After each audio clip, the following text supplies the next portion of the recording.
আশুরার দিন আমার নবীর দৌহিত্র, আমার নবীর নাতি ইমাম হুসাইন রাদিয়াল্লাহু তাআলা আনহু নিজের গলার মধ্যে ছুরি চলেছে, তারপরও নানা জানের ইসলামকে রক্ষা করার জন্য বলেছেন, আমি আমার দর থেকে মাথা জুদা করে দিব। তারপরও নবী পাক সাল্লাল্লাহু আলাইহি ওয়াসাল্লামের ইসলামের উপর কোনো আঘাত আমি আসতে দিব না। জোরে বলেন সুবহানাল্লাহ। যা আমরা মুসলমানরা, আমাদের নির্ধারিত কোনো ক্যালেন্ডার নাই, আমাদের নির্ধারিত কোনো ক্যালেন্ডার আমাদের নাই যেটা দিয়ে আমরা বর্ষ গণনা করব। রেগে রসমে আযা রূহে বেলালি না রহে, रह गए रस्म आज़ा रूह बेलाली ना रहे, फलसफा रह गए तलकीन गजाली न रहे। अस्सलामु अलैकुम व रहमतुल्लाहि व बरकातुहू।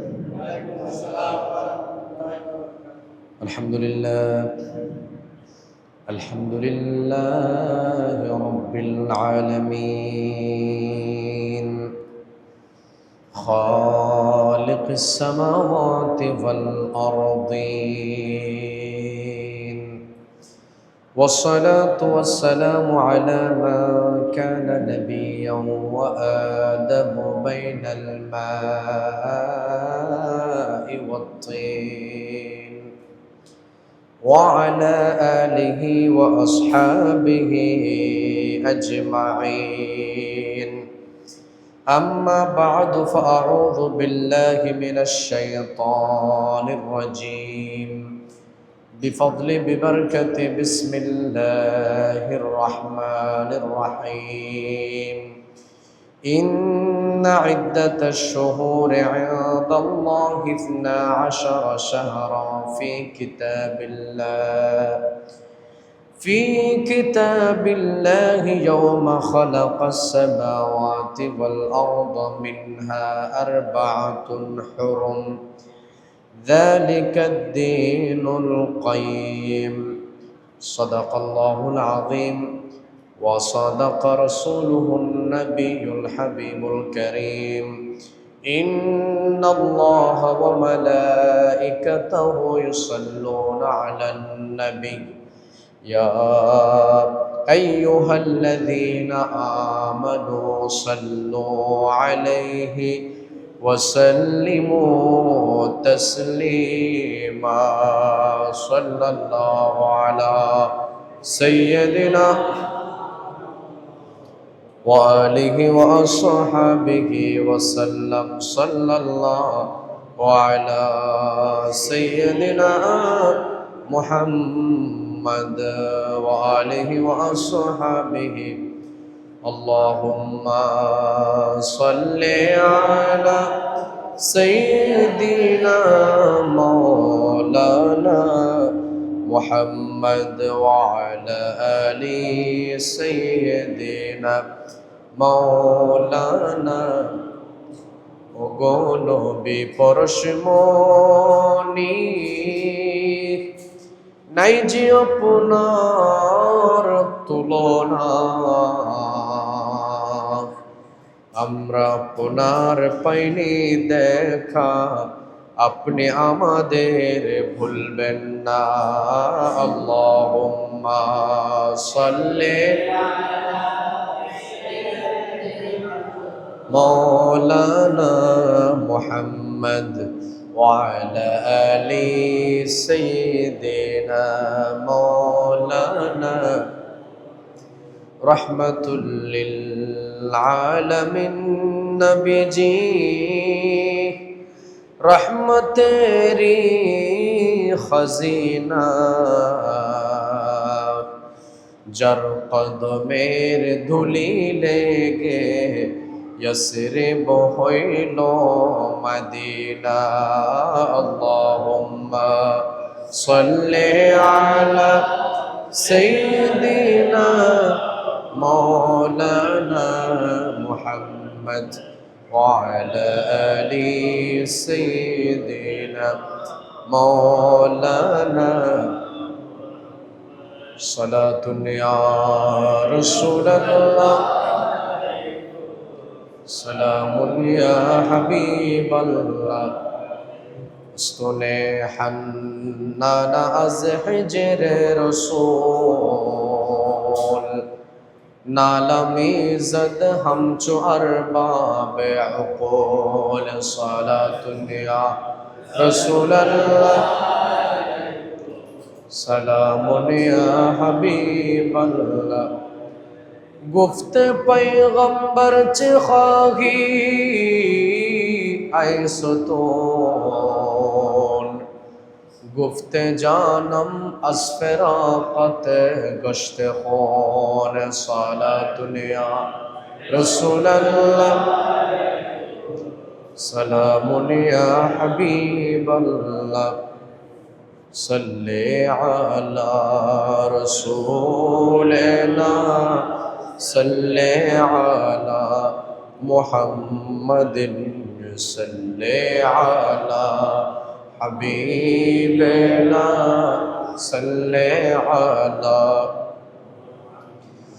عرش پہ تازہ چیر چاٹ फर्शों पे तुरफा धूम धाम काने जिधर लगाइए तेरी ही दास्तान है सल्ले अला रसूल सल्ले अला मुहम्मदिन सल्ले अला हबीबना सल्ले अला मुहम्मदिन अल्हम्दुलिल्लाह वश्शुकुरुलिल्लाह वस्सलातु वस्सलामु अला खैरि खल्किल्लाह।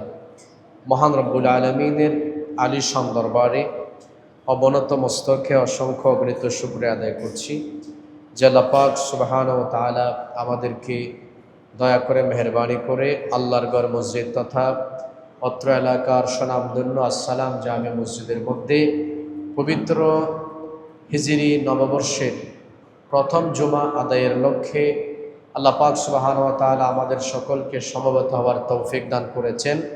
সে আল্লাহ পাক রব্বুল আলামিনের দরবারে শুকরিয়া আদায়ার্থে সকল উচ্চ আওয়াজ একবার বলি আলহামদুলিল্লাহ। সাথে সাথে অসংখ্য অগণিত দরুদ সালামের হাদিয়া नजराना पेश करছি हुजूर करीम रऊफुर रहीम सल्लल्लाहु ताला अलैहि वसल्लम और नूरानी कदम मुबारकेर मध्य जाके आल्लाह पाक सुबहानाहु वा ताआला गोटा कुल कायनातेर जन्य रहमतुल लिल आलामीन बानिয়ে প্রেরণ করেছেন যে রাসূল পাক সাহাবে আওলাদ সাল্লাল্লাহু তাআলা আলাইহি ওয়াসাল্লাম আমাদের দরুদের মুহতাজ নন, যার উপর আল্লাহ পাক সুবহানাহু ওয়া তাআলা তার পূত পবিত্র ফেরেশতাদেরকে নিয়ে সদা সর্বদা দরুদ ও সালাম পেশ করছেন সেই রাসূল পাক সাহাবে আওলাদ সাল্লাল্লাহু তাআলা আলাইহি ওয়াসাল্লামের নূরানি কদম মুবারকের মধ্যে আমাদের দরুদ ও সালামের হাদিয়া যেন আল্লাহ কবুল করেন, সকলে বলি আমিন। পবিত্র কোরআনুল কারীম সূরা তওবা শরীফের ৩৬তম আয়াতে কারিমার অংশ বিশেষ আপনাদের সামনে তেলাওয়াত করেছি। আল্লাহ পাক যদি মেহেরবানি করেন অত্র আয়াতের আলোকে অল্প সময়ের মধ্যে আমি আমার আলোচনা ইতি টানার চেষ্টা করব। আল্লাহ পাক সুবহানাহু ওয়া তাআলা আমাদের সকলকে আজকের আলোচনা মোতাবেক নিজেদের জীবন গঠন করার তৌফিক দান করুন, সকলে বলি আমিন। যা আলোচনা হবে সর্বপ্রথম আমি গুনাহগারকে এবং আপনারা যারা শুনছেন সকলকে আমাদের সকলকে আল্লাহ পাক সুবহানাহু ওয়া তাআলা আমল করার তৌফিক দান করুন, সকলে বলি আমিন। সম্মানিত হাজিরিন, আপনারা অবগত আছেন পবিত্র হিজরি নববর্ষের আজকে প্রথম জুমা, অর্থাৎ মুহররমুল হারাম মাসের প্রথম জুমা আদায়ের লক্ষ্যে আমরা মসজিদে সমবেত হয়েছি। আমাদের থেকে যেই মাস বিদায় নিয়েছে সেই মাস হলো জিলহজ মাস। জিলহজ মাসের পরে যে মাস আমরা শুরু করেছি এটা হলো মুহররম মাস। দুই মাসের সাথে কোরবানির সম্পর্ক। আমরা জানি জিলহজ মাসের 10 তারিখ আমরা আমাদের যাদেরকে আল্লাহ সামর্থ্য দান করেছেন আমরা কোরবানি করেছি, পশু জবে করেছি। আর সেটার মাধ্যমে আমরা বছর শেষ করেছি। আর যে মাস আজকে আমরা শুরু করেছি, এই মাসের 10 তারিখের সাথেও অসংখ্য কোরবানির সম্পর্ক রয়েছে। অসংখ্য নবীগণকে আল্লাহ এই মাসের 10 তারিখ পরীক্ষা নিয়েছেন। বিভিন্ন ধরনের পরীক্ষার মধ্যে আল্লাহ পাক সুবহানাহু ওয়া তাআলা তাদেরকে মুবতালা করেছেন, সকলে পরীক্ষার মধ্যে উত্তীর্ণ হয়েছেন। নবীগণ আলাইহিমুস সালাম, ওনাদেরকে আল্লাহ পাক বিভিন্ন সময় বিভিন্ন পরীক্ষা নিয়েছেন। আমরা আগেও বলেছি, যাকে আল্লাহ যত মর্যাদা দিয়েছেন, আল্লাহ তার থেকে তত বেশি পরীক্ষা নিয়েছেন। তো আমরা সেজন্য বলেছি, আমার নবী সাল্লাল্লাহু আলাইহি ওয়াসাল্লাম যেহেতু সমস্ত নবীদের সরদার, সেজন্য সবচেয়ে বেশি পরীক্ষার সম্মুখীন আমাদের নবী হয়েছেন। সুবহানাল্লাহ। তো আমার নবী যেমন পরীক্ষার সম্মুখীন হয়েছেন, আমার নবীর পরিবারবর্গও হয়েছেন। যে বললাম, কোরবানির মাধ্যমে মাস শেষ হয়েছে, কোরবানির মাধ্যমে বছর শুরু হয়েছে। তেমনি ভাবে 10 মুহররম আশুরার দিন আমার নবীর দৌহিত্র, আমার নবীর নাতি ইমাম হুসাইন রাদিয়াল্লাহু তাআলা আনহু নিজের গলার মধ্যে ছুরি চলেছে, তারপরও নানা জানের ইসলামকে রক্ষা করার জন্য বলেছেন, আমি আমার দর থেকে সর মাথা জুদা করে দিব। তারপরও নবী পাক সাল্লাল্লাহু আলাইহি ওয়াসাল্লামের ইসলামের উপর কোনো আঘাত আমি আসতে দিব না। জোরে বলেন সুবহানাল্লাহ। এই কোরবানির শিক্ষা আমাদের বছরের শেষেও আছে, শুরুতেও আছে। আল্লাহ পাক আমাদেরকেও সেখান থেকে ইবরত হাসিল করার তৌফিক দান করুন, সকলে বলে আমিন। শুরুতেই আমি একটা আয়াতে কারিমা তেলাওয়াত করেছি, তার আলোকে কিছু কথা বলবো। এরপর আমি আমার আলোচনা যেই বিষয়বস্তু আমি নির্ধারণ করেছি সেদিকে আমি ইঙ্গিত রেখে কিছু কথা বলবো। আল্লাহ পাক সুবহানাহু ওয়া তাআলা ইরশাদ করছেন সূরা তাওবার 36 নম্বর আয়াত, ইন্না ইদ্দাতাশ শুহুরি ইনদাল্লাহ 12 শাহরান ফি কিতাবিল্লাহ ইয়াওমা খালাকাস সামাওয়াতি ওয়াল আরদা মিনহা আরবাআতুন হুরুম। জোরে বলেন সুবহানাল্লাহ।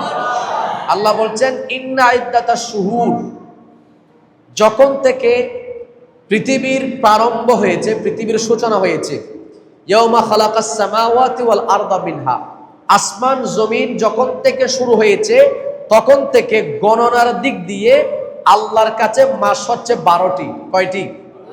জোরে বলেন, কয় মাস? 12 মাস। আমরা অনেক মুসলমান আছি, আমাদেরকে যদি জিজ্ঞাসা করা হয় আরবি মাসগুলোর নাম বলেন, অনেকে আমরা পারবো না। কিন্তু ইংরেজি মাসের নাম বলেন, গড গড বলে ফেলবে, একদম কোনো ধরনের ব্যতিক্রম হবে না। বাংলা মাসের নাম বলেন, হয়তো অনেকে বলে ফেলবে। কিন্তু আপনি যখন বলবেন, আপনি তো একজন মুসলমান, যেটার সাথে আপনার ইবাদত বন্দেগীর সম্পর্ক, আপনার সমস্ত ইবাদত বন্দেগী যে চাঁদের উপর নির্ভর করে, যে মাসের উপর নির্ভর করে, আপনি দেখি সে চাঁদের মাস, সে 12 মাসগুলো, আরবি মাসগুলোর নাম আপনি বলেন, দেখা যাবে আমাদের অনেকে 2 মাসের নামও ভালোভাবে বলতে পারবে না। এই হচ্ছে আমরা মুসলমান। গত সপ্তাহে আমি সেজন্য বলেছিলাম, মুসলমান শুধুমাত্র নামে আছে, বাস্তবিক পক্ষে আমাদের মুসলমানের কোনো অস্তিত্ব নেই। আল্লাহ আমাদেরকে শিক্ষা গ্রহণ করার তৌফিক দান করুন, সকলে বলে আমিন। আল্লাহ বলছেন, ইন্না ইদ্দাতাশ শুহুরি ইনদাল্লাহ, গণনার দিক থেকে আল্লাহর কাছে মাস হচ্ছে কয়টি? 12 শাহরান, 12টি, ফি কিতাবিল্লাহ, আল্লাহর কিতাবের মধ্যে। কখন থেকে? ইয়াওমা খালাকাস সামাওয়াতি ওয়াল আরদ, যখন থেকে আল্লাহ আসমান জমিন সৃষ্টি করেছেন তখন থেকে। সুবহানাল্লাহ। আর আল্লাহ বলছেন, মিনহা আরবাআতুন হুরুম, তার মধ্যে 4টি মাস হচ্ছে আল্লাহর কাছে অত্যন্ত সম্মানিত মাস। জুড়ে বলেন সুবহানাল্লাহ। 4 মাস। কয় মাস? যে মাস আমাদের থেকে বিদায় নিল, যেমন যিলকদ, যিলহজ, মুহররম, রজব, মোট কয় মাস? 4 মাস। এই 4 মাস হচ্ছে সম্মানিত মাস। এই মাসগুলোর মধ্যে শুধুমাত্র মুসলমানরা এই মাসকে সম্মান করত তাই নয়, মুসলমানদের পূর্বে যখন ইসলামের আবির্ভাব হয় তখন থেকে কাফের মুশরিকরা পর্যন্ত এই দিনগুলোকে সম্মান করত। হাদিসে পাকের মধ্যে আছে, আমার নবীর দরবারের মধ্যে বিভিন্ন প্রতিনিধি দল আসতো। তারা আসতো বিশেষ করে 4 মাসের মধ্যে দূর দূরান্ত থেকে। তো তারা নবী পাক সাল্লাল্লাহু আলাইহি ওয়াসাল্লামের দরবারে এসে আরজ করতেন, ইয়া রাসূলুল্লাহ, আমরা আপনার কাছে সবসময় আসতে পারি না, কারণ আমাদের মাঝখানে কিছু কাফের গোত্র আছে যারা লুণ্ঠন করে, মারামারি করে, যারা রক্তপাত করে, কিন্তু 4টি মাস আছে যেগুলোর মধ্যে তারা যুদ্ধ বিগ্রহ বন্ধ রাখে, আর আমরা সে মাসগুলোকে কাজে লাগিয়ে আপনি নবীর দরবারে আমরা বরকত হাসিলের জন্য আসি। জোরে বলেন সুবহানাল্লাহ। তার মানে কাফের মুশরিকরাও এই মাসগুলোকে অত্যন্ত গুরুত্ব দিত। কিন্তু আমরা মুসলমান হওয়া সত্ত্বেও আমরা এই মাসগুলোকে আমরা গুরুত্ব দিতে পারি না। এটা আমাদের জন্য বদনসিব।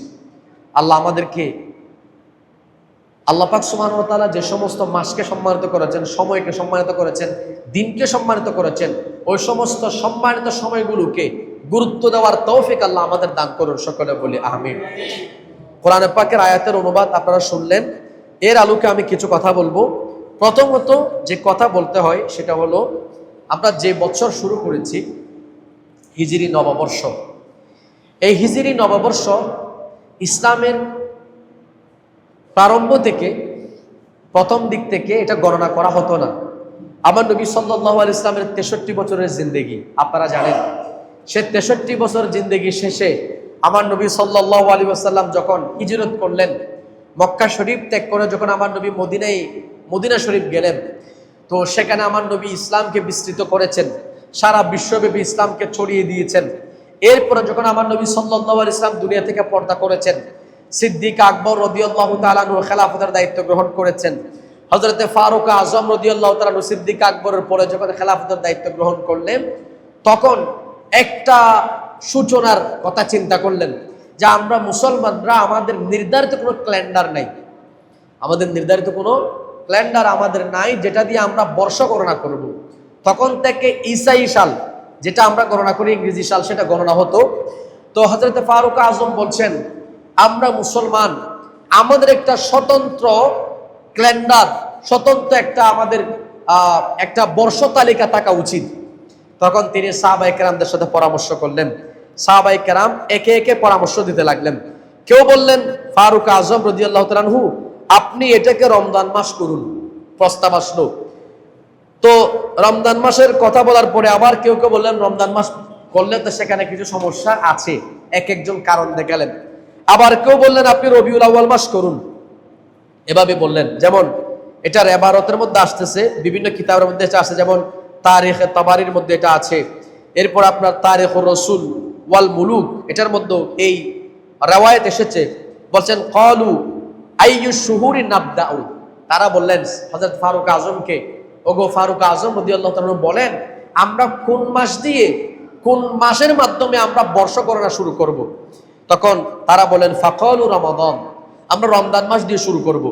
তখন সুম্মা ক্বালু, কেউ কেউ বললেন, আল মুহাররম, আমরা মুহররম মাস দিয়ে গণনা শুরু করব। তো একটা ইল্লত বললেন, ইল্লতটা কি? ফাহুয়া মুনসারিফুন নাস মিন হাজ্জিহিম, এটা হচ্ছে মানুষ হজ থেকে ফিরে আসার সময়। জোরে বলেন সুবহানাল্লাহ। যারা হজ করতে গিয়েছেন, হজ পালন করে তারা আপন আপন দেশে ফিরে আসে, এটা সময় হয়ে যায় কখন? মুহররম মাস। আস্তে আস্তে প্রায় মুহররম হয়ে যায়। তো এরপরে কি বললেন? ওয়াহুয়া শাহরুল হারাম, আরেকটি কারণ হচ্ছে এটা সম্মানিত মাসের মধ্যে একটি মাস। জোরে বলেন সুবহানাল্লাহ। তো তখন কিতাবের মধ্যে আসতেছে, ফাআজমাউ আলাল মুহররম, যারা ছিলেন সবাই এটার উপর একাত্মতা পোষণ করেছেন, সবাই একমত পোষণ করেছেন, এজমা প্রতিষ্ঠা হয়ে গেল। অর্থাৎ ইসলামের হিজরি গণনা শুরু হবে মুহররম মাস দিয়ে, তাদের বছর গণনা শুরু হবে। জোরে বলেন সুবহানাল্লাহ। তখন সেখানেও একটা চিন্তা করলেন, আমরা কি দিয়ে শুরু করব? নবী পাক সাল্লাল্লাহু আলাইহি ওয়াসাল্লাম যখন আবির্ভাব হয়েছেন, আমরা কি সেটা দিয়ে শুরু করব? তখন সেখানেও কিছু কিলকাল ছিল। নবী পাক সাল্লাল্লাহু আলাইহি ওয়াসাল্লাম জন্মগ্রহণ করেছেন, শুভাগমন করেছেন, সেই শুভাগমনের দিনক্ষণ নিয়ে, যেহেতু তখন এগুলো পুঙ্খানুপুঙ্খভাবে লিখে রাখা হতো না, বর্তমানে যেভাবে মানুষ সচেতন, তখন মনে করেন সেভাবে সচেতনতার সহিত লেখা হতো না। তো কেউ কেউ বললেন, এটা নিয়ে যেহেতু একটু সন্দেহ থাকতে পারে, এটা বাদ দিলাম। তো কেউ কেউ বলছেন, আমরা রাসূল পাক সাল্লাল্লাহু আলাইহি ওয়াসাল্লামের ইন্তেকাল নিয়ে আমরা বর্ষ গণনা শুরু করব। তখন কেউ কেউ বললেন, এর আগেও তো রাসূল পাকের অনেক জীবন আছে, আমরা এগুলো কেন বাদ দিব? তখন কেউ কেউ বললেন, আমরা রাসূল পাক সাল্লাল্লাহু আলাইহি ওয়াসাল্লাম যখন মক্কাতুল মুকাররমা থেকে মদিনাতুল মুনাওয়ারার মধ্যে হিজরত করেছেন, আমরা এটাকে স্মরণীয় করে রাখতে পারি। তখন আমার নবী সাল্লাল্লাহু আলাইহি ওয়াসাল্লামের সেই মুহূর্তটা স্মরণীয় করে রাখার জন্য সাহাবায়ে কেরাম সবাই একমত পোষণ করলেন, আমরা রাসূলের পাকের হিজরত থেকে আমরা আমাদের বর্ষ গণনা শুরু করব। যেটা বলেন সুবহানাল্লাহ। এজন্য রাসূলের পাক যেই বছর মদিনায় মুনাওয়ারা হিজরত করেছেন তখন থেকে হিজরি গণনা শুরু হয়। প্রথম হিজরি, দ্বিতীয় হিজরি, তৃতীয় হিজরি, এইভাবে আজকে পর্যন্ত আস্তে আস্তে 1448 হিজরির মধ্যে আমরা পদার্পণ করেছি। একটু জোরে বলেন সুবহানাল্লাহ। তো আমরা জানলাম হিজরি নববর্ষ এটা কিভাবে শুরু হয়েছে, সূচনা করেছিলেন কে, এগুলো জানতে হবে। হযরত ফারুক আজম রাদিয়াল্লাহু তাআলা উনার সময় থেকে এটার কি হচ্ছে গণনা শুরু হয়েছে। আজকে হতে হতে কত সময় হয়েছে? 1448 হিজরি। তার মানে আমাদের মধ্যে থেকে 1448 বছর অতীত হয়ে গেছে। এখন দিন যত আমরা পার করছি তত কঠিন মুহূর্ত আমাদের সামনে অপেক্ষা করছে, ঠিক না? এই যে কয়েকদিন আগের মুহূর্ত আপনারা দেখেছেন, আমি আলোচনায় আসব, এর পূর্বে কিছু প্রাসঙ্গিক আলোচনা আমাকে করতে হচ্ছে। আমাদের দেশে এখন বর্তমানে বিশ্বকাপের জোয়ার চলছে, সারা বিশ্বব্যাপী যেহেতু একটা আলোড়ন সৃষ্টি হয়েছে, আমাদের দেশও এর থেকে জুদা নয়, বরঞ্চ আমাদের দেশে একটু বেশি। কারণ আমাদের বাঙালি, আমাদের দেশে একটা কথা আছে যে নিজের খাওয়ার জন্য ঘরের ভাত নাই, কিন্তু আমরা বিটা বিক্রি করে ওই শখ বিটাই। আমাদের বর্তমান সময়টা এরকম হয়ে গেছে। যেমন অনেকে নিজের জায়গা জমিন বিক্রি করে অমুক দেশের পতাকা বানাচ্ছে, আপনারা দেখেছেন না? 7 কিলোমিটার লম্বা পতাকা, 5 কিলোমিটার লম্বা পতাকা, 10 কিলোমিটার লম্বা পতাকা বানাচ্ছে নিজের জায়গা বিক্রি করে। অথচ আফসোসের বিষয়, নিজের মা বাবা ঘরের মধ্যে থাকাকালীন যদি থাকে আর কি, নিজের মা বাবার শরীরের মধ্যে একটা জামা আছে কিনা সেটা আমি কোনোদিন খবর নিলাম না। আমার মা বাবা দুই বেলা দুমুঠু ভালো মতো খেতে পারছে কিনা আমি তার খবর নিলাম না।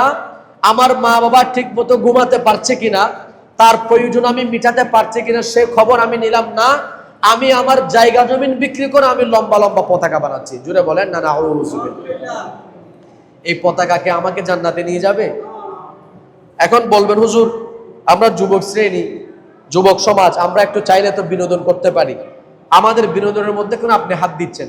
বাবা আমি আপনার বিনোদনে হাত দিচ্ছি না, বরং আমি আপনাকে এটাই বলতে চাচ্ছি আপনার বিনোদন আপনার জায়গায়, কিন্তু আপনি যখন বিনোদন করতে গিয়ে অপচয় করছেন তো এটার মধ্যে তো একটা সাংঘর্ষিক হয়ে যাচ্ছে। আপনি বিনোদন করেন, অসুবিধা নেই, আপনার সামর্থ্যের ভিতরে থেকে, আপনার গণ্ডির ভিতরে থেকে আপনার মন চাচ্ছে আপনি করেন, এটা আপনার জবাব আপনি দিবেন।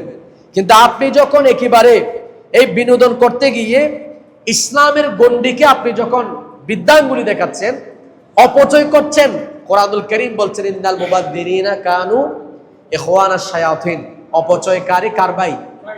শয়তানের ভাই। তা আমি কেন নিজের পকেটের টাকা দিয়ে শয়তানকে সহযোগিতা করব?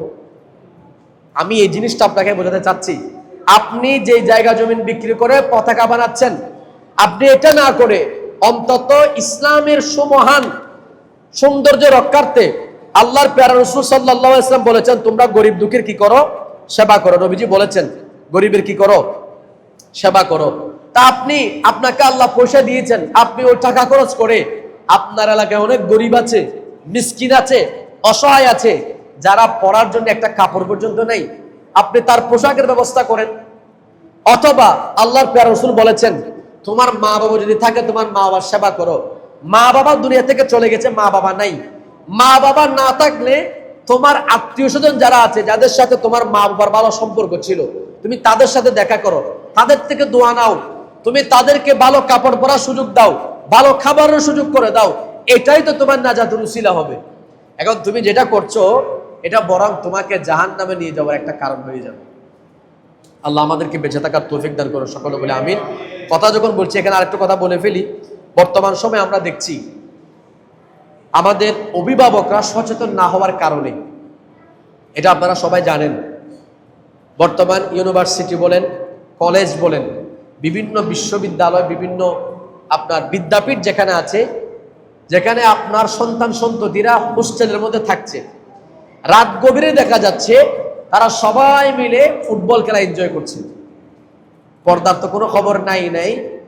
এই যে শরীয়তের গণ্ডি পার হয়ে খেলাধুলাকে, এই আমেজকে গ্রহণ করার জন্য, এই ফুর্তির মধ্যে মেতে ওঠার জন্য নিজেদের পরিবার পরিজন তাদেরকে কি শিক্ষা দিয়েছে জানি না, পরিবারের শিক্ষা ছেড়ে দিয়ে ইসলাম যে তাদের উপর যে দিক নির্দেশনা জারি করেছে সেগুলোকে বাদ দিয়ে বৃদ্ধাঙ্গুলি দেখিয়ে যুবক যুবতী একসাথে বসে পর্দার মধ্যে স্ক্রিনের মধ্যে খেলা দেখা এবং সবাই একসাথে আনন্দ জোয়ারে মেতে ওঠা, এটা কোন শরীয়ত?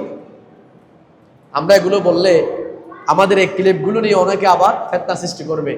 অনেক সুশীল আছে আমাদের মধ্যে, তারা বলবে যে হুজুররা নিজেরা কতটুকু সচেতন, কে কতটুকু সচেতন এটা আমি জানি না। আপনি আমার ব্যাপারে হলে আমাকে বলবেন, অন্যের ব্যাপারটা আমি বলবো না।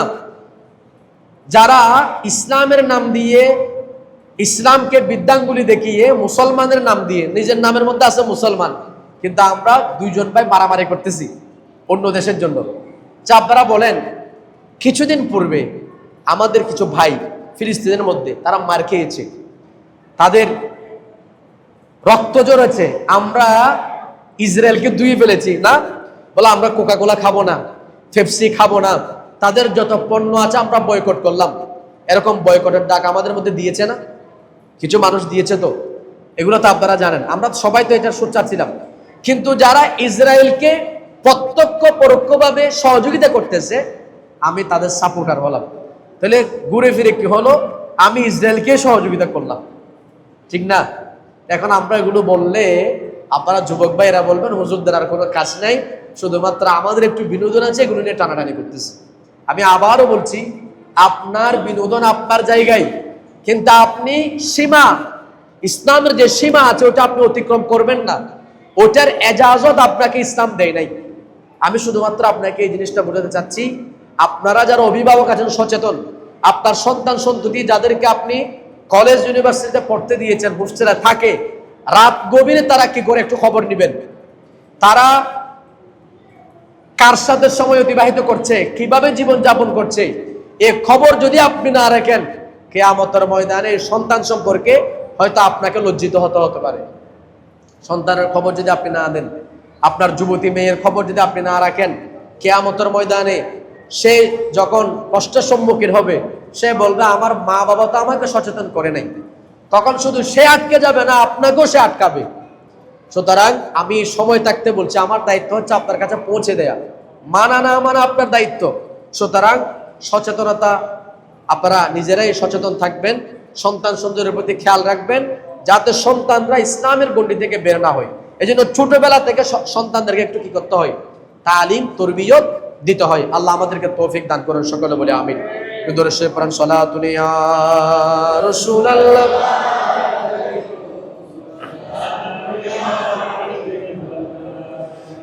ইয়া রাসূলুল্লাহ উযুর হালানা, ইয়া হাবিবাল্লাহ ইসমা কালানা, সালাতুন ইয়া রাসূলুল্লাহ।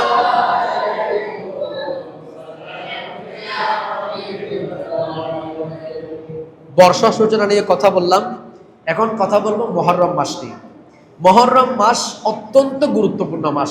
আমার নবীজি বলেছেন মুহররম মাস এটা আল্লাহর মাসের মধ্যে অন্তর্ভুক্ত। বলেছেন হাদা শাহরুল্লাহ আও কামা ক্বালা আলাইহিস সালাতু ওয়াস সালাম, এটা হচ্ছে আল্লাহ পাক সুবহানাহু ওয়া তাআলার মাস। জোরে বলেন সুবহানাল্লাহ। আচ্ছা, মাসকে যখন আল্লাহর দিকে নিসবত করেছে, বুঝতে হবে এই মাসটা কোনো সাধারণ মাস নয়, এটা অত্যন্ত গুরুত্বপূর্ণ মাস। নবীজি হাদিসে পাকের মধ্যে অনেক লম্বা আলোচনা করেছেন, আমি সময়ের সংক্ষিপ্ততার কারণে সামান্য একটু আপনাদেরকে ইশারা দিব। কোরআনুল কারীমের মধ্যে আল্লাহ কিছু দিনকে আইয়ামুল্লাহ বলেছেন, আল্লাহর দিন বলেছেন। তন্মধ্যে অনেক মুফাসসিরিনে কেরাম বলেছেন আল্লাহ যেগুলোকে আইয়ামুল্লাহ আল্লাহর দিন হিসেবে স্বীকৃতি দিয়েছেন সেগুলো হচ্ছে মুহররম মাসের সূচনা। জোরে বলেন সুবহানাল্লাহ। কোরআনুল কারীমের মধ্যে আল্লাহ অন্য জায়গার মধ্যে বলেছেন ওয়াল ফাজরি, ফজরের শপথ আল্লাহ কোরআনে করেছেন। অনেকেই বলেছেন এটা হচ্ছে মুহররম মাসের প্রথম যে ফজর উদ্ভাসিত হয় সেই ফজরের শপথ আল্লাহ কোরআনুল কারীমে করেছেন। জোরে বলেন সুবহানাল্লাহ। মুহররম মাস অত্যন্ত গুরুত্বপূর্ণ মাস, এজন্য এটাকে বলা হয় মুহররমুল হারাম, সম্মানিত মাস। এরপর আসেন, আমার নবী সাল্লাল্লাহু আলাইহি ওয়াসাল্লাম বলেছেন মুহররম মাসের রোজার মধ্যে কি ফজিলত আছে। নবীজি বলছেন সিয়ামু ইয়াউমে আশুরা আহতাসিবু আলাল্লাহি আইয়ুকাফিরাস সানাতাল্লাতী ক্বাবালা। নবীজি বলছেন, যে ব্যক্তি মুহররম মাসের মধ্যে একটি রোজা রাখবে, আমি নবী আশা করি তার অতীত বছরে যেটা অতিবাহিত হয়েছে, আল্লাহ তার গোটা বছরে যে সমস্ত সগীরা গুনাহ ছিল, আল্লাহ তার সমস্ত সগীরা গুনাহ মাফ করে দিবে। সুবহানাল্লাহ। আর যদি সগীরা গুনাহ না থাকে, তার যে সমস্ত কবিরা গুনাহ আছে, সে কবিরা গুনাহকে আল্লাহ হালকা করে দিবেন। মুফাসসিরিনে কেরাম, মুহাদ্দিসিনে কেরাম বিশ্লেষণ করেছেন হাদিসের। আবার বলেছেন, যদি কোন মানুষের কবিরা গুনাহ না থাকে, সগীরা গুনাহ না থাকে, সে যদি মুহররম মাসের মধ্যে একটি রোজা রাখে, আল্লাহ তার মর্যাদাকে বুলন্দ করে দিবে। সুবহানাল্লাহ। তাহলে মুহররম মাসের মধ্যে রোজা রাখলে ফজিলত আছে না নাই? কিন্তু আমরা এখন রোজা রাখবো তো দূরের কথা, বর্তমান সময়ে যেহেতু একটু খেলাধুলার যুগ, আমাদের ছেলেরা বলতেছে এত কিসের প্রয়োজন, সারা রাত আমরা জাগ্রত থাকবো, ফজরের নামাজের কোনো প্রয়োজন নাই, ভরপুর খেলা দেখবো, আর সারাদিন আমরা সারাদিন শুধু ঘুমাবো, নামাজ দোয়ার আর কোনো প্রয়োজন নেই। এটা যেন না হয়, আমরা গাফেল হব না। কারণ ইমাম হুসাইন রাদিয়াল্লাহু তাআলা আনহু, আগামী সপ্তাহে সুযোগ পেলে আমি সে সম্পর্কে আলোচনা করব। ওনার গলার মধ্যে ছুরি চলতেছে, সেই মুহূর্ত বলতেছে, আজকে জুমার দিন, আমাকে একটু সুযোগ দাও, 2 রাকাত আমি আজকে নামাজ পড়ব, যাতে আমার নানা জাদের উম্মতেরা আমার থেকে শিক্ষা গ্রহণ করতে পারে। নামাজ বাদ দিয়েছেন কঠিন মুহূর্তের মধ্যে। তো এগুলো যদি আমরা শিক্ষা গ্রহণ না করি, তা আমরা কারবালার আলোচনা শোনার মধ্যে ফজিলত কি, ফায়দা কি? বর্তমানে আপনারা দেখবেন কারবালার মাহফিল হচ্ছে না? ঠিক কারবালার মাহফিলের একই সময়ে যদি একই এলাকার মধ্যে একটা ফুটবল খেলার ম্যাচ চলে, বিশ্বব্যাপী যে স্কেল লাগায় না, আপনি নিজে অবজার্ভ করবেন মানুষ কোথায় বেশি হচ্ছে। এটা তো আমার নিজের ভিতরেও, মানে আমার ইমান কতটুকু আছে এটা আমরা নিজেরাই বাছাই করতে পারছি। এক পাশে মাহফিল চলছে, আমি মাহফিলে গেলাম না, বলছে এগুলো শোনার কোনো প্রয়োজন নেই, হুজুর আর কি বলবে, যা সবসময় বলতেছে এগুলো বলতেছে আর কি। এগুলো বাদ দিয়ে দেখবেন যেখানে খেলাধুলার আয়োজন দিয়েছে, বিশেষ করে 2টা দল আমাদের দেশে, আমাদের দেশের মানুষ 2 দল ছাড়া আর কাউকে চিনেও না। এই 2 দলের কোনো একটা খেলা যদি ওই দিন চলে, ওই দিন যদি 10 মুহররম হয়, আশুরার দিনও হয়, মানুষ আশুরার মাহফিল বাদ দিবে, আশুরার ফজিলত বাদ দিবে, আশুরার সমস্ত ইবাদত বন্দেগী বাদ দিবে, কিন্তু ভুলেও তারা খেলা বাদ দিতে। এখন আপনি নিজেই চিন্তা করেন আপনি কোন ধরনের মুসলমান। এই জন্য ডক্টর আল্লামা ইকবাল বলেছিলেন, রেগে রসমে আযা রূহে বেলালি না রহে, রহ গয়ে রসমে আযা রূহে বেলালি না রহে, ফলসফা রহ গয়ে তলকিন গজালি না রহে। ওরা আক্ষেপ করে বলেছেন আজানের রসম বাকি আছে, রহ গয়ে রসমে আযা রূহে বেলালি না রহে। যে রূহ নিয়ে, যে অন্তর নিয়ে, যে আন্তরিকতা নিয়ে, যে মোহাব্বত নিয়ে হযরতে বিলাল আজান দিয়েছেন, আজকে প্রত্যেক মসজিদে আজান আছে, কিন্তু সেই আজানের প্রেম ভক্তি মোহাব্বত ফলসফা রহে গিয়ে। আজকে মুসলমানের সমস্ত গবেষণা সব কিছু আছে, কিন্তু ইমাম গাজালির মতো চিন্তাধারা, ইমাম গাজালির মতো বিশ্লেষক আজকে আমাদের পৃথিবীর মধ্যে নাই। আমরা নামমাত্র মুসলমান আছি। তো সুতরাং আপনারা নিজেরা দেখেন আমাদের মুসলমানদের কি অবস্থা। ওই যে কয়েকদিন আগে দেখলাম, গত শনিবার কিংবা রবিবার সম্ভবত, আমার ঠিক মনে নেই, কিংবা গত বুধবার মনে হয় 17 তারিখ, আমাদের একটা দলের খেলা ছিল।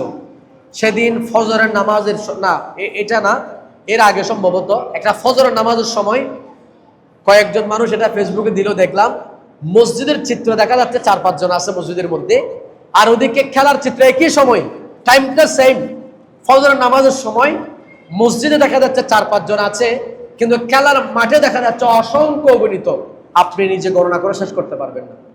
আমাদের এই যুবকদের মাথার মধ্যে এটা কেন ঢুকলো? একটা হাদিস শরীফ শোনাবো, এরপর আপনি চিন্তা করবেন আপনি কি করবেন। এর আগে একটু দুরূদ শরীফ পড়েন, সালাতুন ইয়া রাসূলুল্লাহ।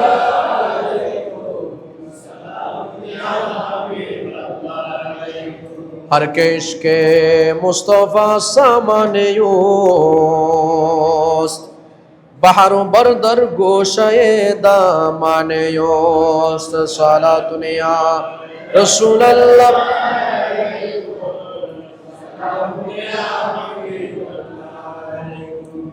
আজকে যারা আমরা সময়কে অপচয় করছি একটু শুনেন।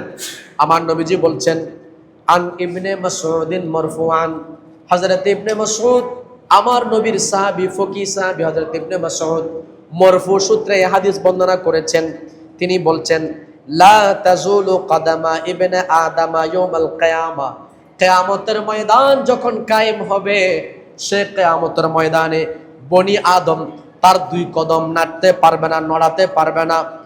কতক্ষণ পর্যন্ত? মিন ইনদি রাব্বি, তার রবের সম্মুখে, হাত্তা ইউসআলা আন খামসিন, যতক্ষণ পর্যন্ত তার কাছে 5টি প্রশ্ন জিজ্ঞাসা করা হবে না। 5টি প্রশ্নের উত্তর দেওয়া ব্যতিরেকে কিয়ামতের ময়দানে কোন মানুষ তার দুই কদম চুল পরিমাণ সরাতে পারবে না কিয়ামতের ময়দানে। কি কি? 1 নম্বর শুনে আমার নবীজি বলছেন, আন উমরিহি ফিমা আফনাহু, প্রথম তাকে প্রশ্ন করা হবে তার হায়াত সম্পর্কে, জীবন সম্পর্কে। আল্লাহ বলবেন, বান্দা তোমাকে আমি 60 বছরের 70 বছরের একটা হায়াত দিয়েছিলাম, সেই হায়াতটা তুমি কিভাবে অপচয় করেছো, কিভাবে শেষ করেছো, এটার হিসাব আজকে আমাকে দিয়ে যাও। 1 নম্বর। এটা এত সহজ। আমাদের অনেক মানুষ আছে আজকে জীবন বৃদ্ধার, আমরা একেবারে বৃদ্ধ হওয়ার কাছাকাছি চলে এসেছি, কিংবা অনেকে বৃদ্ধ হয়ে গেছি, কিন্তু এখন আমাদের শিশু সুলভ আচরণ আমাদের মধ্যে রয়ে গেছে। শেখ সাইদি রহমতুল্লাহ বলেছেন, চেহলে সালে উমর আজিজত গুজাশত, মেজাজে তোয়াজ হালে তিফলে নাগশ। আল্লামা শেখ সাইদি রহমতুল্লাহ বলেছেন, চেহলে সালে উমর আজিজত গুজাশত, আমার জিন্দেগির প্রিয় 40 বছরের হায়াত আমার থেকে শেষ হয়ে গেছে, কিন্তু আমার ভিতর থেকে এখনো পর্যন্ত শিশু সুলভ আচরণ, ছোট বাচ্চার মতো খেল তামাশার মধ্যে আমি পড়ে আছি। এই আচরণ এখনো আমার থেকে বিদায় হলো না। এটা কত বড় আফসোসের বিষয়, আপনারা নিজেরা চিন্তা করে দেখেন। কিয়ামতের ময়দানে আল্লাহর রাসূল বলছেন, সর্বপ্রথম জিজ্ঞাসা করা হবে, তোমাকে আমি যেই সময়, তোমাকে আমি যেই হায়াত দিয়েছি, তোমার হায়াতটা তুমি কোথায় ব্যয় করেছো? 1 নম্বর। 2 নম্বর জিজ্ঞাসা করা হবে, ওয়ান শাবাবিহি ফিমা আবালাহু, তোমাকে একটা আমি যৌবনকাল দিয়েছি, তুমি যখন যুবক ছিলে, তোমার শক্তি ছিল, তোমার শরীরের মধ্যে, বাহুর মধ্যে বল ছিল, তোমার সেই বাহুবল, তোমার শক্তি তুমি কোথায় খরচ করেছো? কিয়ামতের ময়দানে এই প্রশ্নের সম্মুখীন হতে হবে। 3 নম্বর, আমার নবীজি বলেছেন, ওয়ামালিহি, বান্দাকে তার সম্পদ সম্পর্কে জিজ্ঞাসা করা হবে।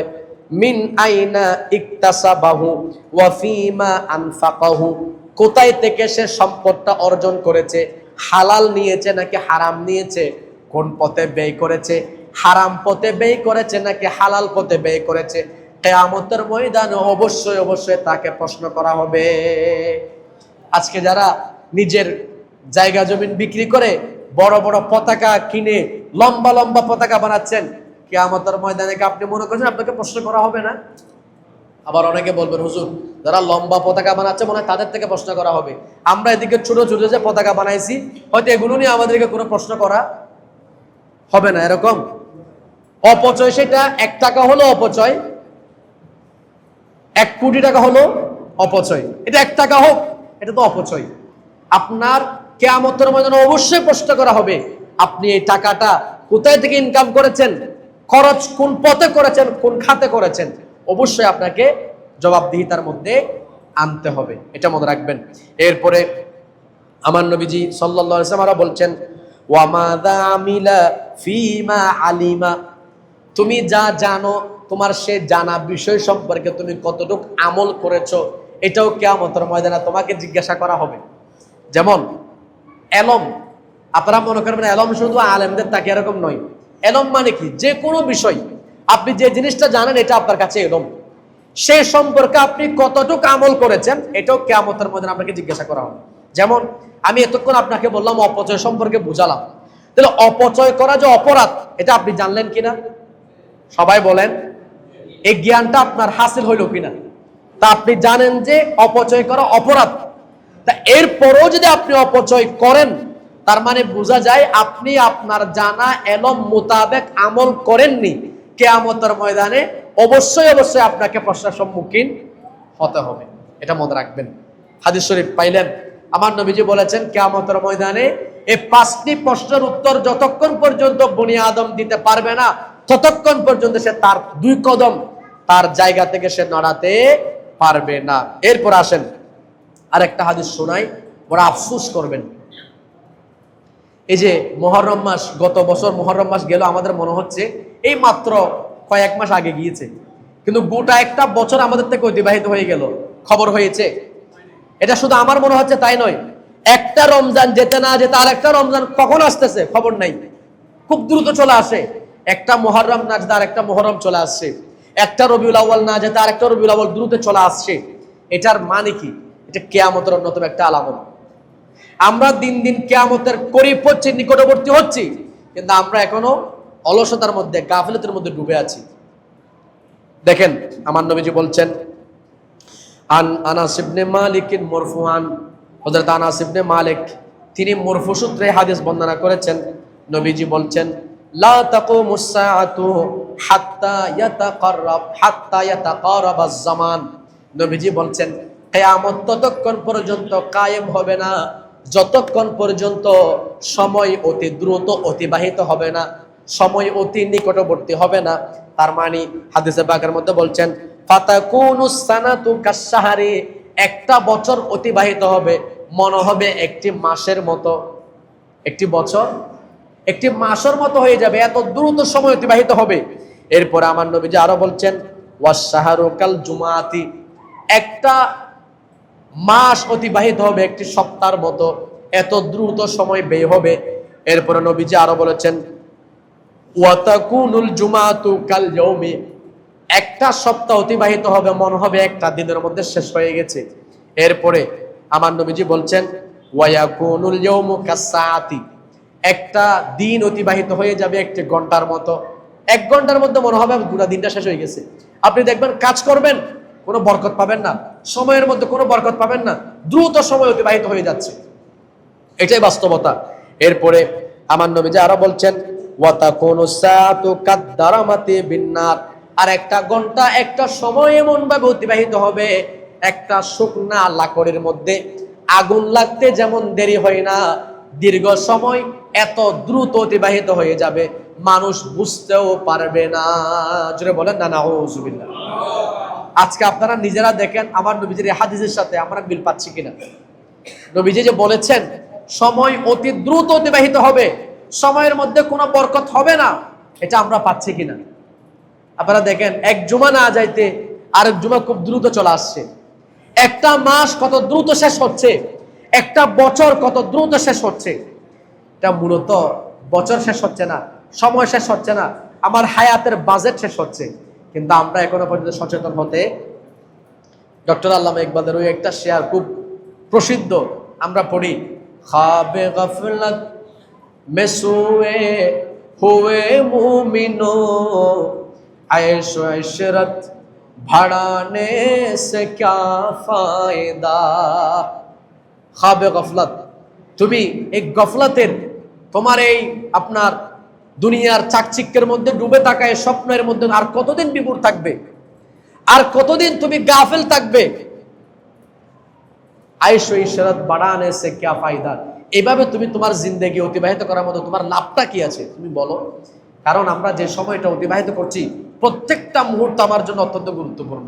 যেমন যারা বর্তমানে কবরের মধ্যে আছে তারা সব সময় চায়, আল্লাহ তুমি আমাকে একটা মুহূর্ত সুযোগ দাও, আমি একটু দুনিয়াতে যাব, দুনিয়ায় গিয়ে আমি আবার ইবাদত বন্দেগী করব, নামাজ রোজা পড়ব, হজ যাকাত আদায় করব, আপনি একটু আমাকে সময় দেন। আল্লাহ বলবে সময় যখন দিয়েছিলাম তখন গুরুত্ব দাও নাই, এখন তোমাকে আর সময় দেওয়ার কোনো সুযোগ। সেজন্য সময় থাকতে আমাদেরকে সচেতন হতে হবে।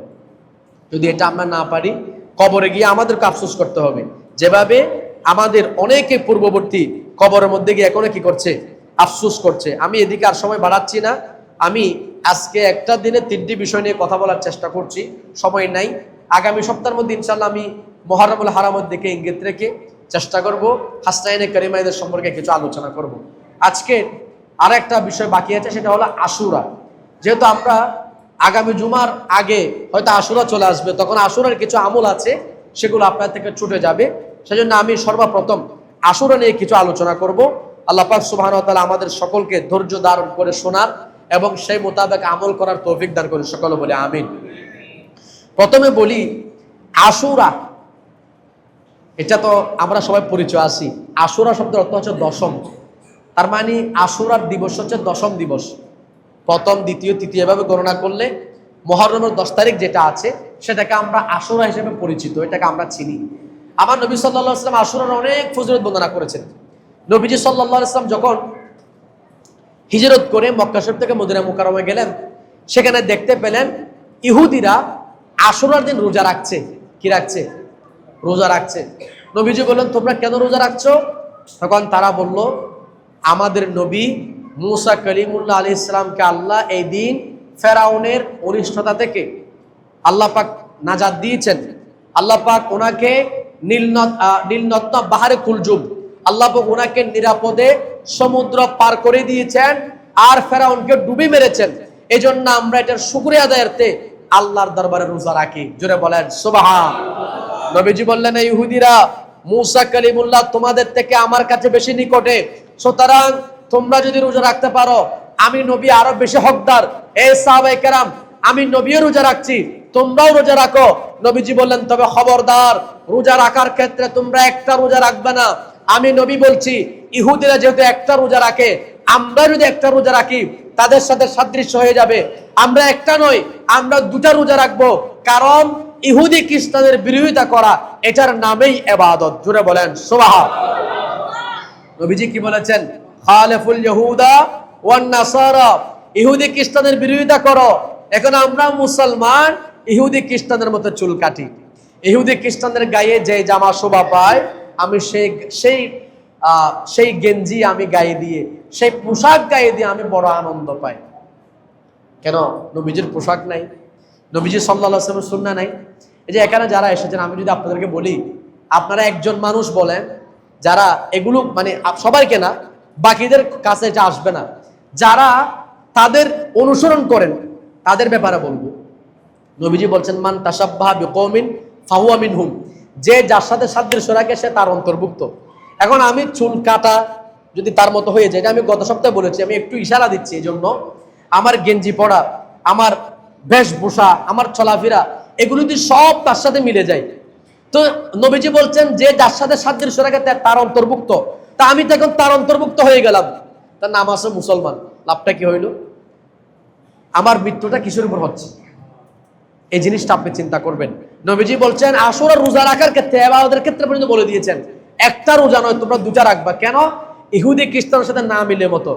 এখন আমরা প্রত্যেকটা ইবাদত এখন বর্তমানে বাদ দিয়ে, ইবাদতের কাজ বাদ দিয়ে আমরা এখন কার সাদৃশ্যতা অবলম্বন করতেছি, এই জিনিসটা খেয়াল রাখবেন। নবীজি বলছেন যে আমার একটা সুন্নতকে মুহাব্বত করলো, মান আহাব্বা সুন্নতি ফাকাদ আহাব্বানি, যে আমি নবীর সুন্নতকে মুহাব্বত করলো সে আমাকে মুহাব্বত করলো। ওয়া মান আহাব্বানি কানা মাই ফিল জান্নাহ, যে আমি নবীকে ভালোবাসলো সে আমি নবীর সাথে জান্নাতে থাকবে। সুবহানাল্লাহ। নবীকে ভালোবাসলে জান্নাতে নবীর সাথে থাকবে, নবীজি বলেছেন। এখন আমি নবীকে ভালোবাসলাম না, নবীর সুন্নতকে ভালোবাসলাম না, নবীর সুন্নতের বিপরীত করলাম, আমার ঠিকানা কোথায় হবে? আমি বলছি না, আপনারা সিদ্ধান্ত নেন। নবীর সুন্নতকে ভালোবাসলে, নবীর সুন্নতের অনুসরণ করলে যদি নবী বলেন আমার সাথে জান্নাতে থাকবে, নবীর সুন্নতের বিপরীত করলে কার সাথে কোথায় থাকবেন এটা আপনারা ভালো বুঝেন। সুতরাং বিচার আপনাদেরকে দিয়ে দিলাম, আপনারা নিজেরাই করবেন। তো নবীজি সাল্লাল্লাহু আলাইহি ওয়াসাল্লাম বললেন তোমরা রোজা রাখবে আশুরার দিন। কয়টা? একটা। আশুরার দিন রাখলে এর আগের দিন মিলে রাখবে, অথবা যদি আগের দিন রাখতে না পারো আশুরার দিনের সাথে পরের দিন মিলে রাখবে, অথবা 9-10 অথবা 10-11 দুটা রোজা রাখবেন। সুতরাং আমি সবাইকে অনুরোধ করব আপনারা আশুরার দিন অন্তত এবং তার সাথে মিলিয়ে দুটা রোজা রাখার চেষ্টা করবেন। লাভ কি? ফজিলত শুনেন। আমাদের মুসলমানদের জন্য রোজা ফরজ কয় মাস? 1 মাস। কিন্তু 1 মাস রোজার আগে মুসলমানদের উপর ফরজ ছিল আশুরার রোজা। আশুরার রোজা কি ছিল? ফরজ ছিল। তো ইসলামের একটা সিস্টেম হলো, যখন কোনো ফরজকে নফল করে দেওয়া হয়, আপনার রাখা না রাখার দায়িত্ব আপনার উপর চলে আসে, রাখলে সওয়াব পাবেন, না রাখলে গুনাহ হবে না। এ ধরনের যখন হয়ে যায়, যেটা আগে ফরজ ছিল, আল্লাহর সিস্টেম হচ্ছে সওয়াব যেটা আগে ফুল ছিল, পূর্ণ ছিল, আপনার এটা নফল হয়ে যাওয়ার পরেও কেউ আদায় করলে সওয়াব নফলেরটা পায় না, বরং ফরজেরটাই দেওয়া হয়। যেটা বলেন সুবহান। কারণ এটা আল্লাহর পাকের কুদরতের সিস্টেম। আল্লাহ বলেন, আমি আমার বান্দাকে কোনো একটা জিনিস দিয়ে দিলে ওটা আর ফেরত দিই না। যেমন আমার নবী সাল্লাল্লাহু আলাইহি ইসলামের বংশধর যারা, তাদের মধ্যে এর আওয়াজ আছে। আমি একটা ঘটনা বলি, এখানে শেষ করব। হযরত আবু জাফর সাদেক রাদিয়াল্লাহু তাআলা আনহু, আমার নবীর বংশধর, তিনি একদিন মসজিদে ঘুমাচ্ছেন না, দুঃখিত, মসজিদে ইবাদত করছেন। মসজিদে একটা ব্যক্তি ঘুমাচ্ছেন, তার ব্যাগের মধ্যে কিছু টাকা পয়সা ছিল, স্বর্ণ মুদ্রা বা দিনারের ধরনের কিছু ছিল। এখন আপনি একটু এদিকে মনোযোগ দিবেন, অন্যদিকে মনোযোগ দিলে আমি কথা বলতে পারেন, এগুলো আপনারা জানেন। দরুদ শরীফ পড়েন, সালাতুন ইয়া রাসূলাল।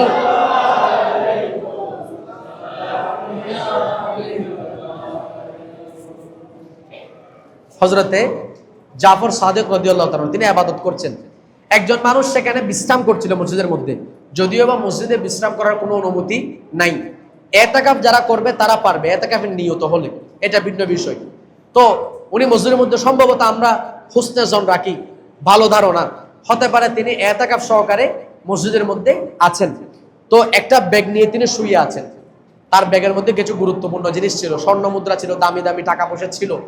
হঠাৎ করে ঘুম থেকে উঠে দেখা যাচ্ছে তার ব্যাগ নাই, কিন্তু পাশে দেখা যাচ্ছে ইবাদত বন্দেগী করছেন নবীজির বংশধর হযরত জাফর সাদেক রাদিয়াল্লাহু তাআলা। জোরে বলেন সুবহান। এখন এই ব্যক্তি ঘুম থেকে উঠে জাফর সাদেককে বলতেছেন যে, আপনি আমার ব্যাগ নিয়েছেন, আমাকে ব্যাগ ফেরত দেন।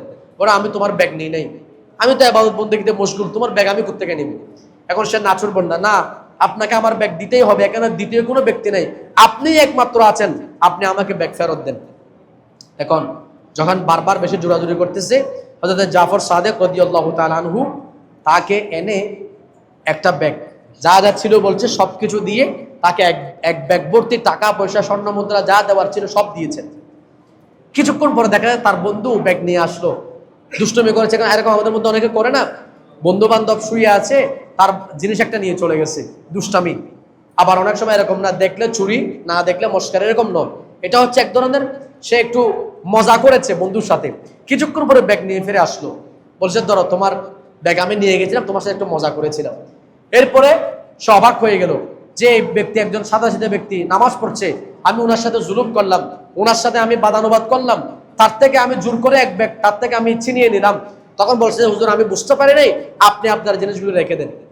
হযরত জাফর সাদেক বললেন, আমরা নবীর বংশধর, আমরা নবীর বংশধর, যদি আমরা কাউকে কোনো কিছু দিই, ওটা আমরা একেবারে দিয়ে দিই, দ্বিতীয়বার ফেরত নেওয়া এটা আমাদের বংশের মধ্যে রেওয়াজ নাই। জোরে বলেন সুবহান। শিক্ষা এখান থেকে গ্রহণ করেন। আমার নবী সাল্লাল্লাহু আলাইহি ইসলাম শুধুমাত্র নিজে দানশীল ছিলেন তাই নয়, নবীর বংশধর যারা ছিলেন তাদের মধ্যে এই রেওয়াজ জারি ছিল। আমরা এগুলো শিখতে পারি না, এমনি নবীর উম্মত দাবি করে, নবীর আশেক দাবি করি। আমার মতো এরকম দাবির মধ্যে কি আসে যায়?